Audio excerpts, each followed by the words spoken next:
Mesdames, Messieurs, peuple congolais, après l'assassinat de Guy Brice Parfait Kolela, pourquoi son assassin, le dictateur Denis Sassou Nguesso, le mercenaire de la France-Afrique, a-t-il perdu son pouvoir?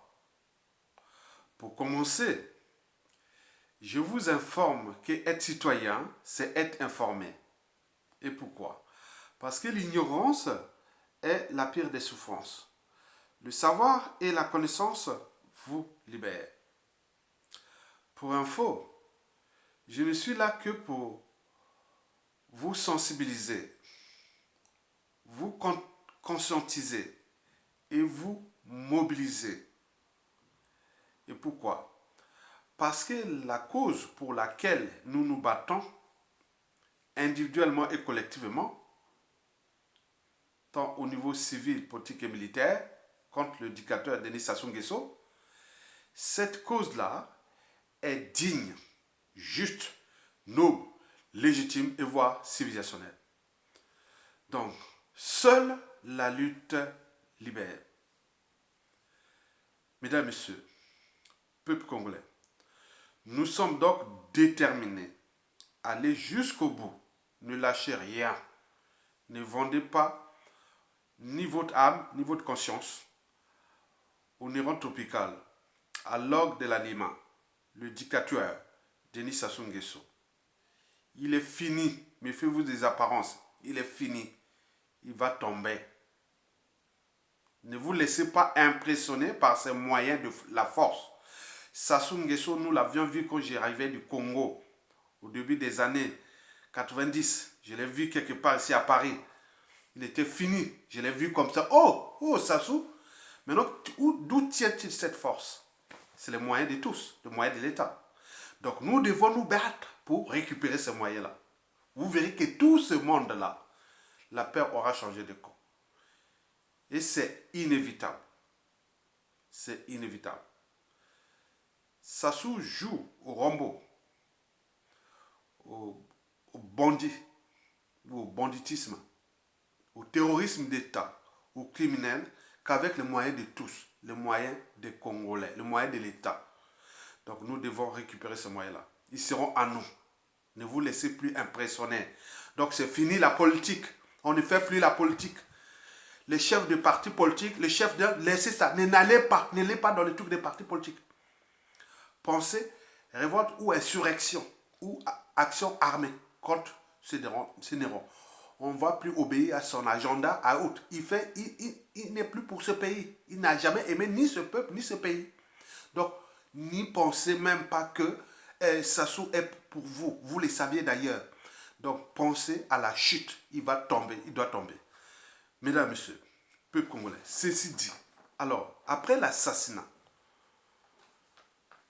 de Guy Brice Parfait Kolela, pourquoi son assassin, le dictateur Denis Sassou Nguesso, l'énergie tropical, le mercenaire antisocial et criminel de la France-Afrique, pourquoi celui-ci, ce mercenaire, a-t-il perdu le pouvoir?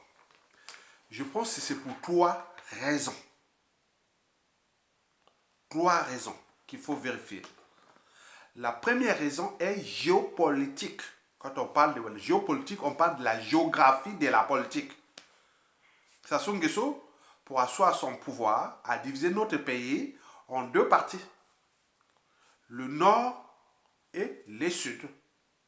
Le nord, c'est pour lui. Et qu'il emprisonne les détracteurs, les récalcitrants et tout ça, et les tue à petit feu. Et au sud, c'est pour ses complices, ses pions et ses victimes. Voilà la stratégie géopolitique de la conservation de la tyrannie de Denis Sassou Nguesso. Vous avez par exemple pu voir quand on en parlait en disant mais les sudistes, c'est la plupart, c'était les plupart, les sudistes, c'est 2 tiers de la population.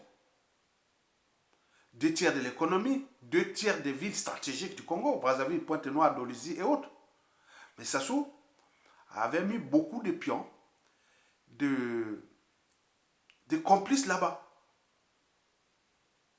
Et les victimes aussi. Pourquoi les victimes? Parce que c'était pour souder le Nord derrière lui. Il s'est dit, je vais créer cette injustice, oppression et la barbarie dans le Sud pour faire peur aux nordistes. Que, attention, si je quitte le pouvoir, attention, les sudistes là vont venir vous massacrer. Et ce qu'ils continuent de faire aujourd'hui. Mais or, avec l'arrivée d'Internet, médias, réseaux sociaux, et la montée en puissance des Ayatonga, qui cherchent à nous éliminer, puisque je suis du Nord, il ne veut pas entendre des gars du Nord, les intellectuels du Nord, il faut les neutraliser, et laisser que les sudistes pour créer cette division. Vous avez au niveau politique, André Okombi Salissa, on a payé le prix. Jean-Marie Michel Mokoko, nordiste aussi, on a payé le prix. Le Nord, c'est pour lui. Donc tout ce qui est nordiste, il les a tous soit déclassés, soit forcés à l'exil et traqués. Beaucoup ont des poisons dans le corps, ou emprisonnés, ou à défaut éliminés. Et ça se passe de l'élimination silencieuse. Parce qu'on en parle beaucoup des cadres du Sud qu'il a tué. Oui, c'est vrai. 2 tiers des victimes de Sassou Nguesso sont dans le Sud, oui, bien entendu. Mais dans le Nord, oui, il les a entraînés et conditionnés à se soumettre à lui. Beaucoup sont devenus des aliénés, et même sous emprise de lui.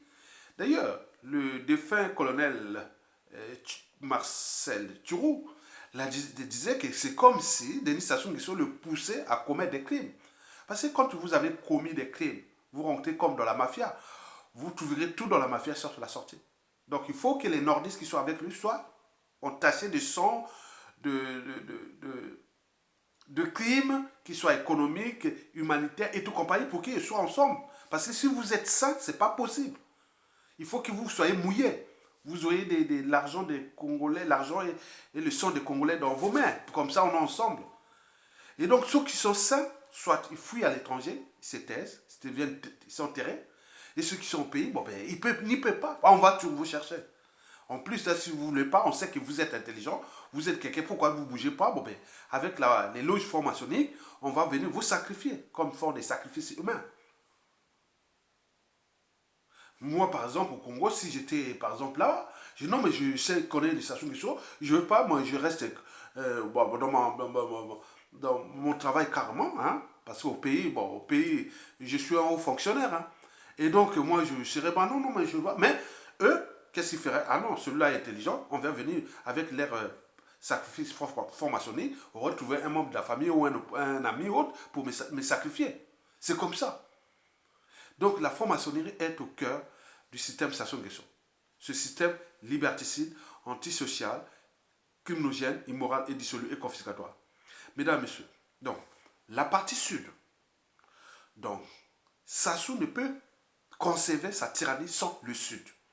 Vous l'avez entendu, moi, parler plusieurs fois dans mes vidéos. Il doit y avoir une 50aine de vidéos que j'en ai parlé, que Sassou tient son pouvoir à cause du Sud. Parce que si les Sud s'unissaient, Sassou est fini. Parce que là-bas où il y a les villes stratégiques, la possibilité de se révolter, la possibilité de bloquer le pays, la possibilité, tout est dans le Sud.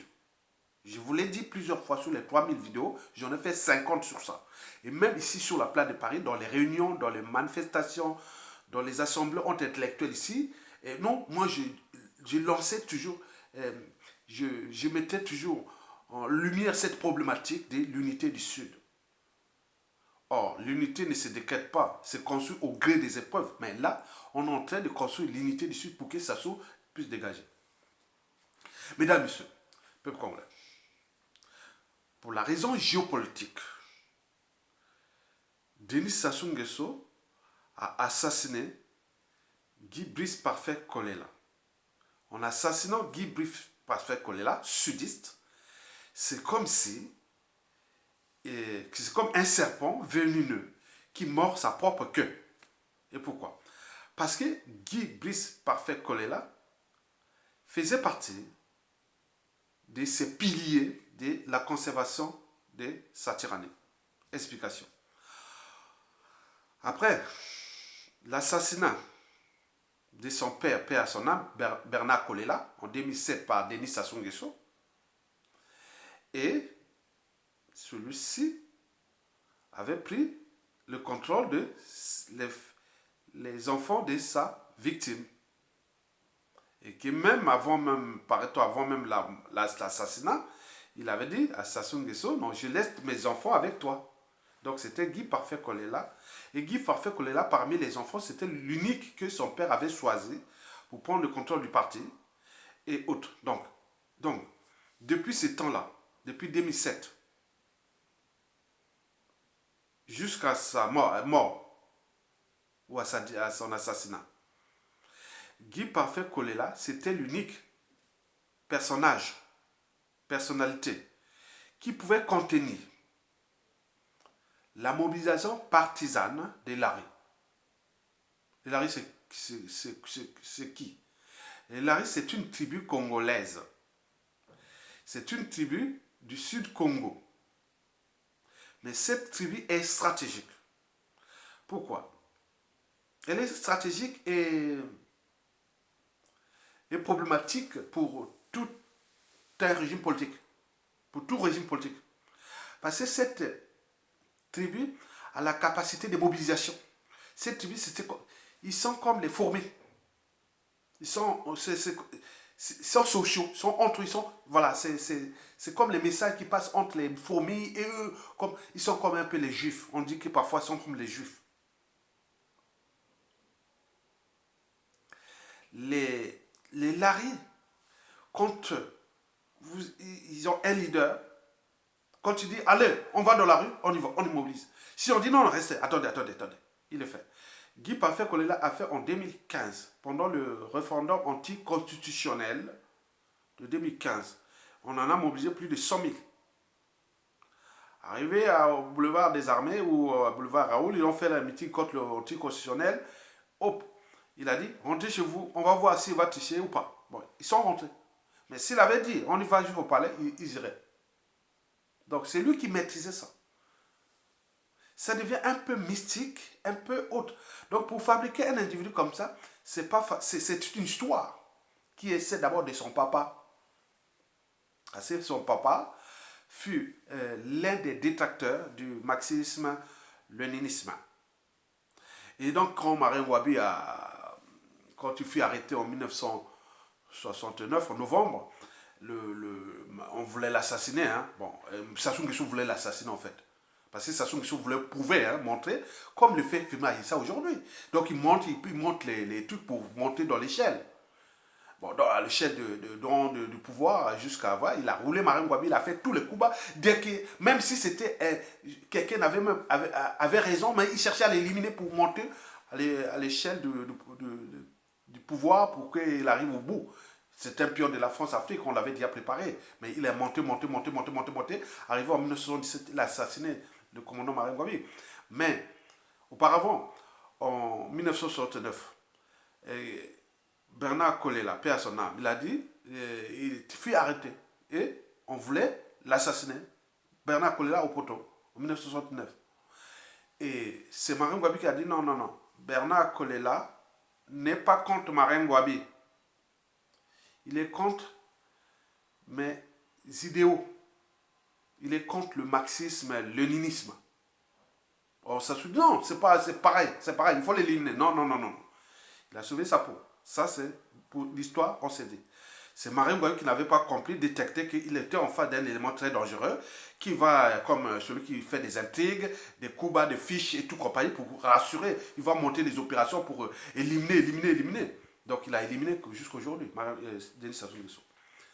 Donc, Guy Parfait Kolela, déjà, ce parcours de son père, qui dans les Lari Congo, est déjà comme un socle. Et donc, socle électoral, socle partisan. Je vous rappelle que les Lari, c'est spécial. Ils sont partisans. Ils sont sociables. Ils sont partisans. Dès qu'il y a un leadership, s'il dit on y va. Ils n'ont pas peur. Bon, ça c'est pour la petite histoire. Maintenant, Guy Parfait Kolela, qui pouvait contenir cette population. Et pourquoi? Voici un peu les statistiques de Larry, pour avoir une idée. Le premier président du Congo, de l'indépendant du Congo, fut un Larry, l'abbé Fulbert Yulu. Donc vous avez déjà une idée. En termes de statistiques, hein, bon, les Larry, la tribu Larry, donc au Congo, nous avons autour de 67 tribus. Au Congo, 67 tribus au Congo-Brazzaville. Pour un pays de 342 000 km², une population autour de 5 millions d'habitants.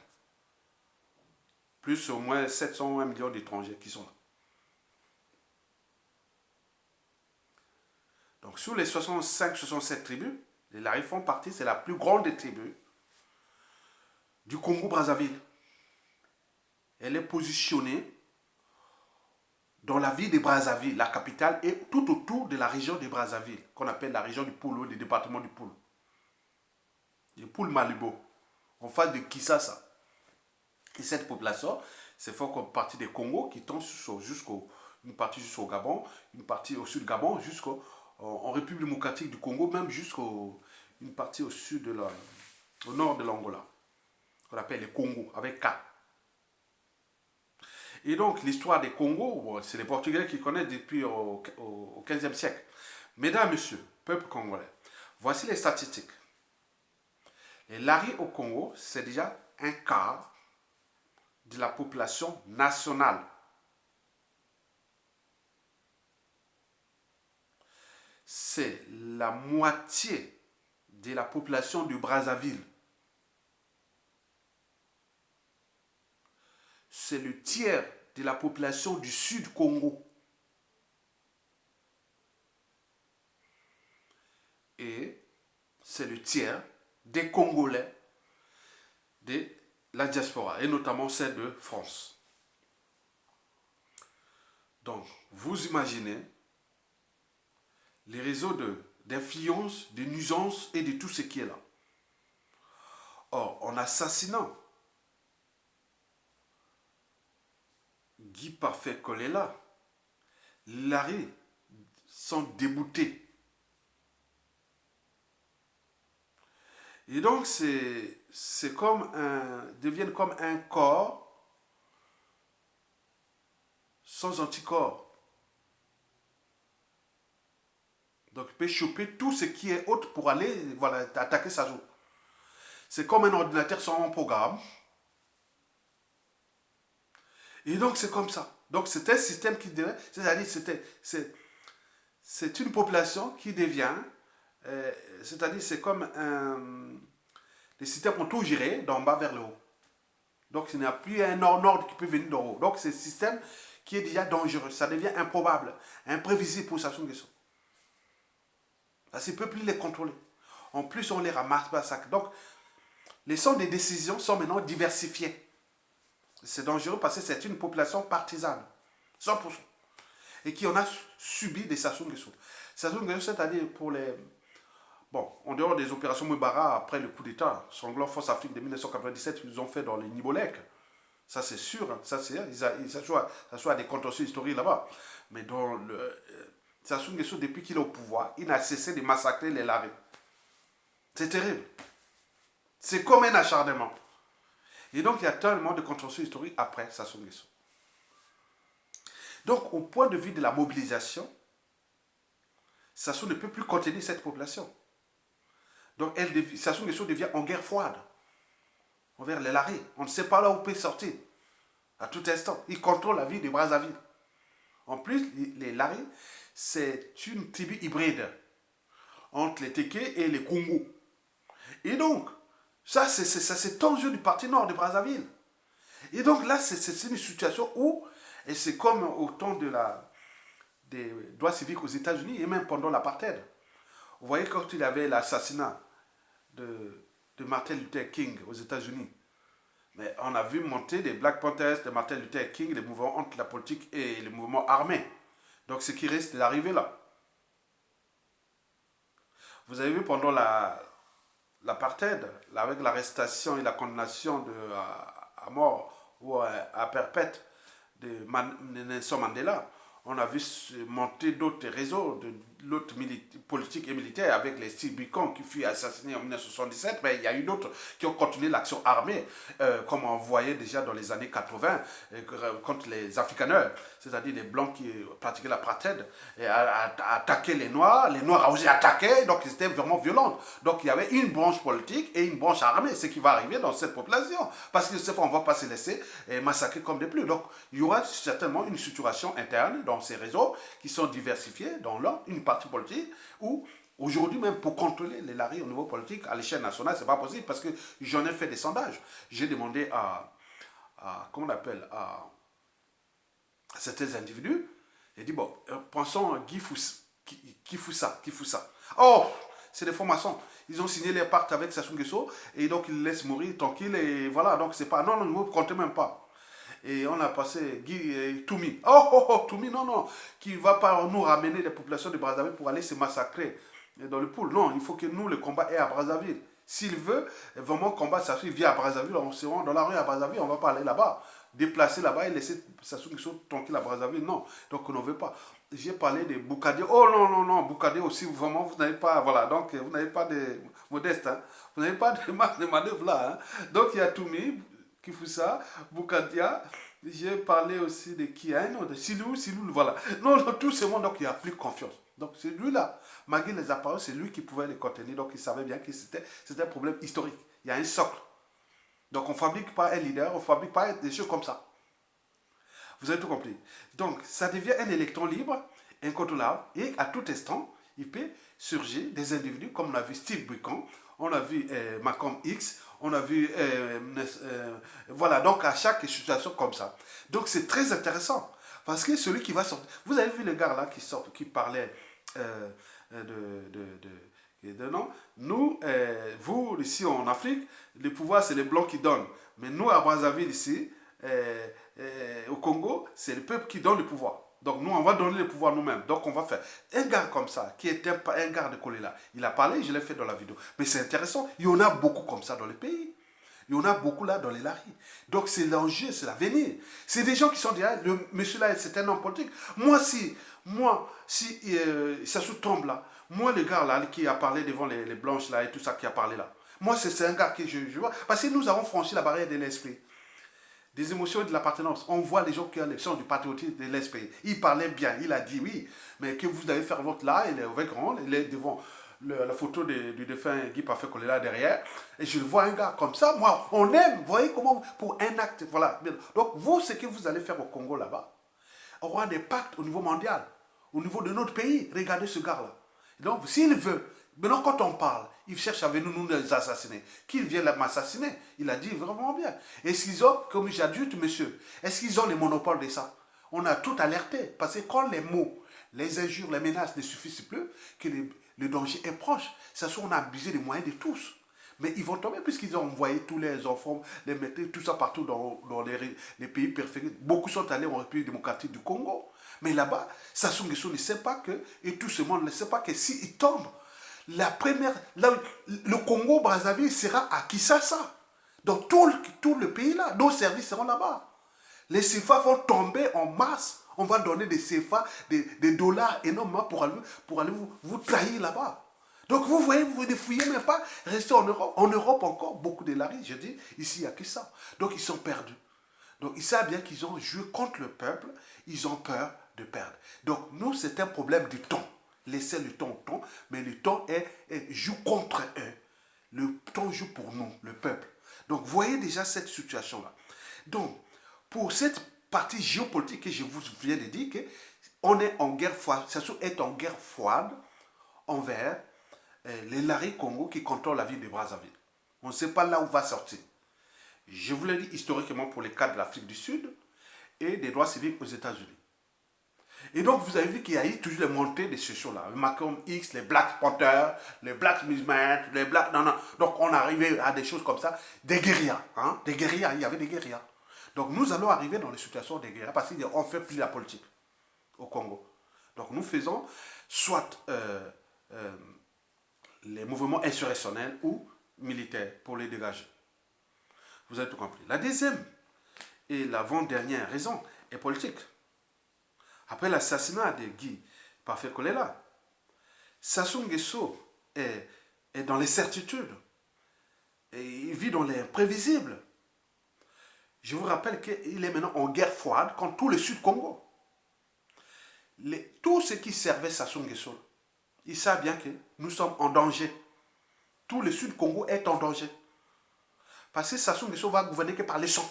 Parce que quand vous avez peur, parce qu'il n'y a plus personne pour contrôler. Pardon. Les Tati Mabiala, paraît-on, il est empoisonné. Les Justin Koumba, ils sont morts. Tous ces soudis vont mourir. Vont mourir. Tout le monde qui va encore être un pion ou agent de Sassou. Pardon. Être un pion ou agent de Sassou Nguesso au pays. Ou dans la diaspora haute, qui soit du Sud. Il faut être vraiment bête, il faut être con. Il faut être un con. Donc, en perdant le Sud, là, Sassou n'a plus de marque de manœuvre. Donc, il ne reste que les détonateurs. Les détonateurs, il est inévitable parce que lui, il va gouverner que par le sang, par la violence, parce que lui, le but, quoi, c'est baliser le chemin d'Edi Christel Sassou Nguesso ou, à défaut, donner ce pouvoir à Jean-Dominique Okemba. Vous imaginez le chimiste, le neveu qui est le patron des services secrets, celui qui porte les poisons de toutes ces éliminations depuis les généraux nordistes là qui ont aidé Sassou Nguesso à venir au pouvoir, et tous les cadres civils, politiques et militaires, les Guy Parfait Kolela ont été assassinés par les poisons de ces gens-là. Donc, vous croyez que Jean-Dominique Okemba, président du Congo, au 21e siècle, médias et réseaux sociaux, dans un environnement hostile, où tous les Sud est déjà hostile à lui, et en plus, le Nord là-bas, on est déjà désintégré, le Nord là-bas. Hein? Vous croyez ça? Vous croyez que c'est oh mon Dieu, la fausse rêve. Hein? Bon, donc, vous avez tout compris qu'au niveau politique, Sassou n'a plus de marge de manœuvre. Donc, il va gouverner il va agir là en force par les sons, par la terreur et par la violence. Or, la violence, la terreur apporte la terreur. Parce qu'au moment que ça va tomber, ce sera intéressant. Ce sera intéressant. Parce que je veux parler des points de vue anthropologiques. Comment nous sommes là dans les situations que nous n'arrivons pas à nous structurer, à nous faire. On sait un peu de se plaindre, on sait le va, mais c'est un processus. Nous sommes en présence d'une errance tropicale. Du mercenaire de la 6e puissance militaire du monde. Du mercenaire de la 6e puissance militaire du monde, la France. Et qui a aussi ses services secrets, tous les jours de coûte et de tous les... Alors, Sassou est tranquille. Pour lui, c'est bien. Il a dit que j'ai tout donné à la France. Mais les relations entre le Congo et la France, après la chute de Sassou Nguesso, je vous l'ai dit, seront potentiellement et structurellement problématiques. C'est-à-dire tumultueuses ou froides. Et que le risque de se retrouver dans la situation que fut le Rwanda, au niveau de la chute de Sassou, je ne suis pas un prophète, mais on nous signale qu'il y aura beaucoup de choses. Parce que quand les mots, les injures, les menaces ne suffisent plus, que le danger est proche.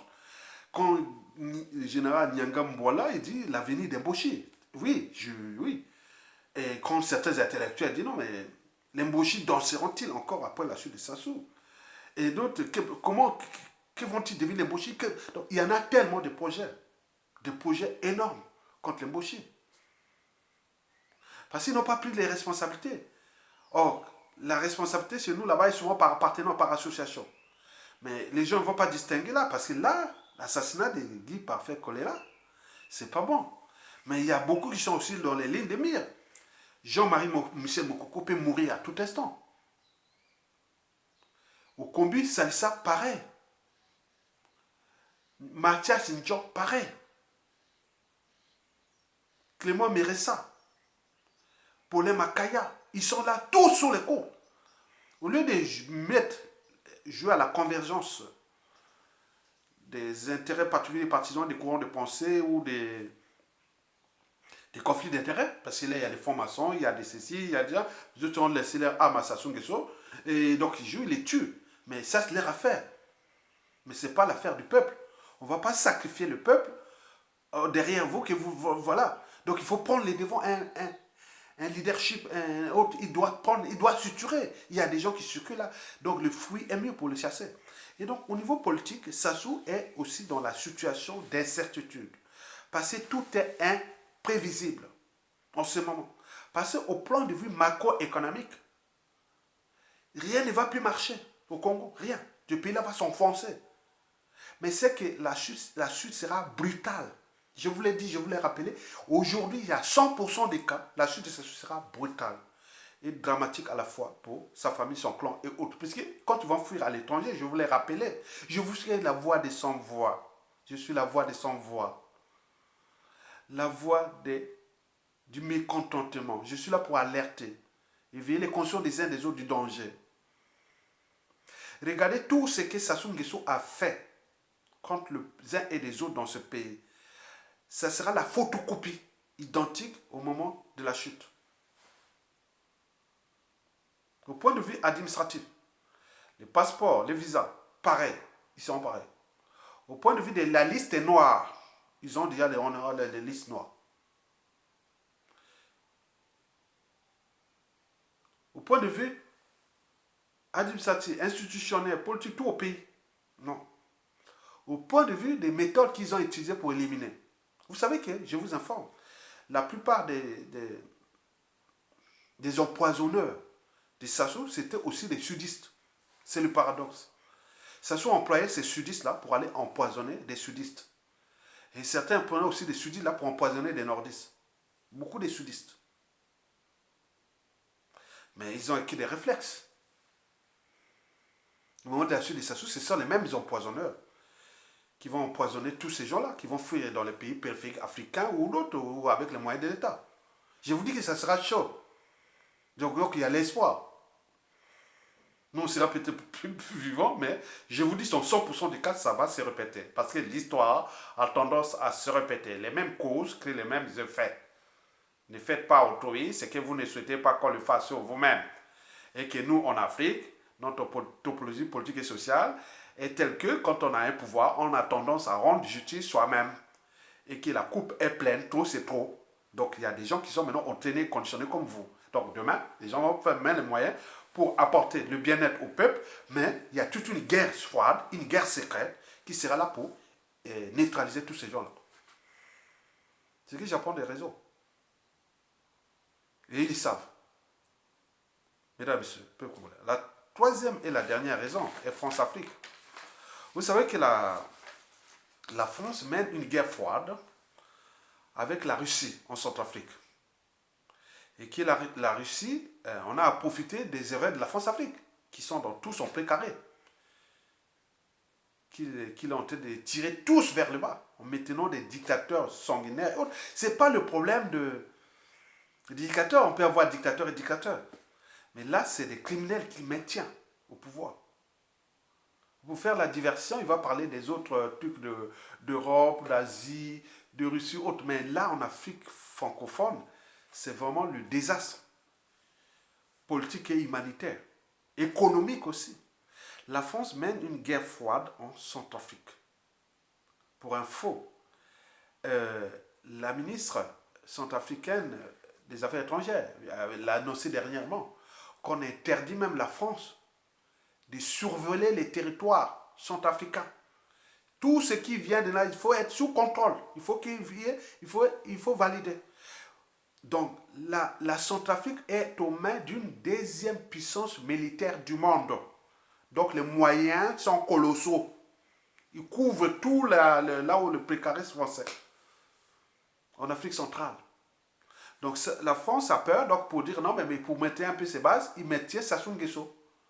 Mais au détriment de ses intérêts à court et à moyen terme, puisque celui-ci va tomber dans les situations qui seront imprévisibles. Donc, en maintenant Sassou Nguesso, en faisant ses hold-up électoraux, tout le monde est au courant que la France protège un criminel dont sa place sera soit à la prison ou à la CPI. Mais pourquoi aller divertir la communauté internationale sur la situation de la Russie, des opposants? La France reçoit beaucoup d'opposants de l'autre pays du monde, mais pas de son précaré, jamais, jamais, jamais, jamais. Donc il y a quelque chose qui ne va pas. Et mais là, c'est un processus, puisqu'il aurait cru que ce que nous parlons là, il y a plus d'audience que les chaînes françaises ou les médias français qui parlent de l'Afrique. C'est nous qui avons plus d'audience. Donc on voit la force de pénétration. Et là, les médias comme ça sont déjà énormes. Regardez les chaînes qui parlent d'Afrique, les intellectuels, les activistes, les victimes et autres qui parlent. Le monde entier est au courant. Donc on éveille toute la conscience d'Africaine. Donc tout s'éveille. Pourquoi la France est en difficulté? Pourquoi on croit que les coups bas et coups tordus contre les opposants, les autres ont augmenté? Non, ils sont en régression. Parce que la France joue avec ses derniers mercenaires, comme Denis Sassou Nguesso, les Biya, et qui on ne sait pas s'il est vivant ou encore mort. Et bon, il est mort, bon, Ali Bongo, pareil. Donc la situation est imprévisible, improbable. Et que la France joue avec le feu dans le sous-région.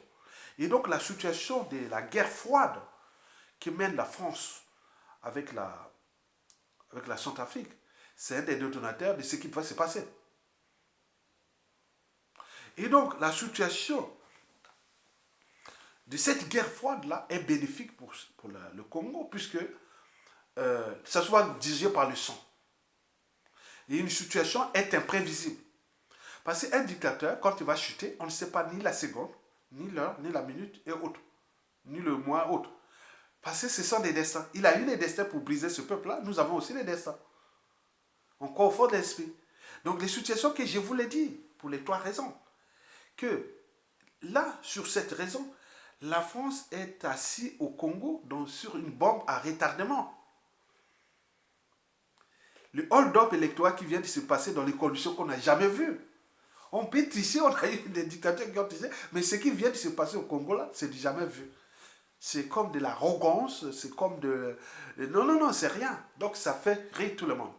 Donc pour terminer, je vous informe simplement que pour les 3 raisons précédentes que je veux vous les dire, que la situation de la chute de Sassou est pour la première raison géopolitique.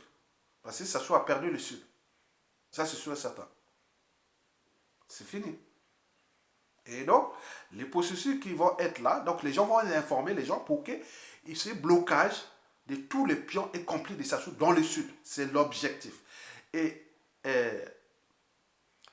aussi décréter l'unité du Sud qui doit se renforcer pour qu'on étouffe Sassou dans le Sud. Il n'aura plus de marge de manœuvre. Au niveau politique, bien entendu, que le Sud est bloqué, et au Nord aussi, les prisonniers politiques et autres qui ont tenté de les assassiner, puisque les nordistes ils sont maintenant conscients que Sassou devient le problème. Et donc, comme il a pris tout le monde en otage, ils ont mis un système de prise en otage, de renseignement, tout ça. Donc, mais on sait bien que ça boude. Ça boude, mais vous savez, il faut prendre pour la situation nordiste, prenez la situation de tous les autres dictateurs, France-Afrique, des autres pays, comme au Gabon, au Cameroun, au Tchad, au Togo et autres, c'est pareil. Pourquoi les populations du Togo, du Nord ne se révoltent pas contre les Aïédéma? Pourquoi les populations de la Côte d'Ivoire du Nord ne se révoltent pas contre, comment on appelle, Ouattara? On peut en multiplier, mais parce que c'est un système qui est fait de renseignements et beaucoup de choses compliquées. Et qui, bon, les gens sont là mouillés, il y a des pressions sur les officiers, sur plein de trucs, mais ils sont eux-mêmes, ils sont perdus, puisqu'ils sont en train de perdre beaucoup de membres de leur famille, puisque les conditions de vie sont indignes. Je vous l'ai dit que la situation du Congo, les conditions de vie sont indignes. Et donc les gens vont mourir en masse, en plus des catombes de la condition humaine du point de vue collectif, mais aussi cibler les assassinats. Et donc, vous avez tout compris. Donc, la deuxième raison politique, elle va pousser, qui est là. Donc, nous allons rentrer que dans ce processus-là. Et la troisième et dernière raison est France-Afrique, que je vous l'ai dit. Mais au final, nous, le but aujourd'hui est de parler d'insurrection ou d'action militaire. Maintenant, il n'y a plus de politique. Insurrection ou action militaire. Insurrection ou action militaire. Insurrection ou action militaire. Merci beaucoup.